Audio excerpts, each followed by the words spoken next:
బులెటిన్లో మనం breaking news చూస్తున్నాం. ఈరోజు సాయంత్రం 6 గంటలకు గాంధీ భవన్లో కాంగ్రెస్ ఎంపీ అభ్యర్థులకు బీఫామ్ ఇస్తారు. తెలంగాణ కాంగ్రెస్ వ్యవహారాల ఇన్ఛార్జ్ దీపాదాస్ మున్షి 14 మంది కాంగ్రెస్ ఎంపీ అభ్యర్థులకు బీఫామ్ అందించనున్నారు. మరో 3కి రేపు బీఫామ్ ఇస్తారు.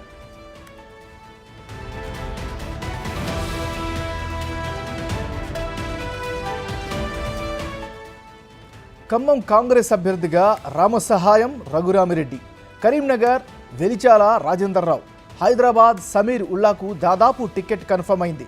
సాయంత్రం అధికారికంగా ప్రకటిస్తారు. ఇప్పటికే వెలిచాల రాజేంద్రరావు అదేవిధంగా రఘురామరెడ్డి నామినేషన్ దాఖలు చేశారు. హైదరాబాద్ కాంగ్రెస్ ఎంపీ అభ్యర్థి సమీర్ ఉల్లా రేపు నామినేషన్ దాఖలు చేస్తారు.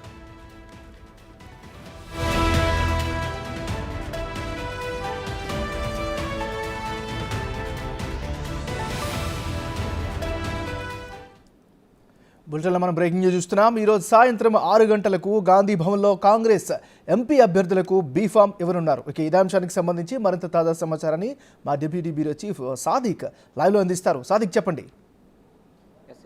కాంగ్రెస్ పార్టీ అభ్యర్థులు ప్రచారంలో ముందుకు పోతున్నారు. అదేవిధంగా వాళ్ళు పూర్తి స్థాయిలో కూడా ప్రజలకు మమేకమవుతున్నారు. అయితే ఇప్పటికే 14 మంది అభ్యర్థులకు ప్రకటించిన కాంగ్రెస్ పార్టీ మరో 3ని కూడా ప్రకటించాల్సి ఉంది. ఈరోజు సాయంత్రం కల్లా వారి అభ్యర్థిని ప్రకటించబోతున్నారు. ఖమ్మం, కరీంనగర్, హైదరాబాద్. సో ఇప్పటివరకు ప్రకటించినటువంటి 14 మంది కాంగ్రెస్ పార్టీ ఎంపీ అభ్యర్థులకు సాయంత్రం 6 గంటలకు ఏఐసీసీ ఇన్ఛార్జిగా ఉన్నటువంటి దీపాదాస్ మున్షి చేతుల మీదుగా బీఫామ్స్ అందజేయబోతున్నారు. ఈ నెల 20 తారీఖు వరకు కూడా నామినేషన్లకు చివరి తేదీ ఉండడంతో చాలా శరవేగంగా కాంగ్రెస్ పార్టీ కార్యకర్తలు, నాయకులు, అభ్యర్థులు ప్రచారంలో ప్రజల దగ్గరికి విస్తృతంగా వెళ్తున్నారు. 100 రోజుల పరిపాలన, అదేవిధంగా కాంగ్రెస్ పార్టీ మేనిఫెస్టో 5 గ్యారంటీలు, గ్యారంటీస్ పైన తరుణంలో అభ్యర్థులకు తొందరగా ఖరారు చేస్తూనే మరోవైపు పూర్తి స్థాయిలో కూడా నామినేషన్ పర్వం కొనసాగుతున్న అవకాశం కొనసాగుతుంది.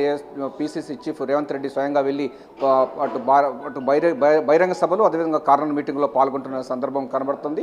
సో ప్రకటించినటువంటి 14 మంది కాంగ్రెస్ పార్టీ అభ్యర్థులకు ఈరోజు సాయంత్రం 6 గంటలకైతే ఇవ్వబోతున్నారు. ఇక మిగతా సంబంధించినటువంటి ఖమ్మం సంబంధించినటువంటి పార్లమెంటు అభ్యర్థి ఎవరైనా పైన కూడా సస్పెన్స్ వీడబోతుంది. సాయంత్రం కల్లా ఉండబోతుంది. దీంతో పాటుగా కరీంనగర్ సంబంధించినటువంటి పార్లమెంటు కాంగ్రెస్ అభ్యర్థి కూడా ప్రకటించబోతున్నారు. మనకు ఖమ్మం సంబంధించిన అంశాల్లో 3 మంత్రులు పోటీ పడినప్పటికీ చివరిగా రామసాయం రఘురామరెడ్డికే టికెట్ ఇవ్వాలని కాంగ్రెస్ అధిష్టానం నిర్ణయించినట్టుగా గాంధీభవన్ వర్గాలు అత్యంత విశ్వసనీయ సమాచారం ఉంటుంది. సో రామసాయం రఘురామరెడ్డికి రేపు ఉదయం ఆయనకు బీఫామ్ ఇచ్చే అవకాశం అయితే కనబడుతుంది. ఇప్పటికే ఆయన తరపున నామినేషన్లు దాఖలు చేశారు. అంతేకాకుండా ఇక వెలిచాల రాజేందర్రావు కూడా కరీంనగర్ నుంచి కూడా పోటీలో ఉన్నారు. ఆయన యొక్క దానికి సంబంధించినటువంటి అంశాలను కూడా ఈరోజు సాయంత్రం అయితే ప్రకటించే అవకాశం ఉంది. ఆయన కూడా నిన్న నామినేషన్ దాఖలు చేయడం జరిగింది. ఇక హైదరాబాద్ సంబంధించినటువంటి పార్లమెంటు అభ్యర్థి కూడా సమీరుల్లా ఉన్నారు, డీసీసీ అధ్యక్షులుగా ఉన్నారు. ఆయనకే కూడా కాంగ్రెస్ పార్టీ నిర్ణయించినట్టుగా తెలుస్తుంది. సో ఆయనకి 3కి సంబంధించినటువంటి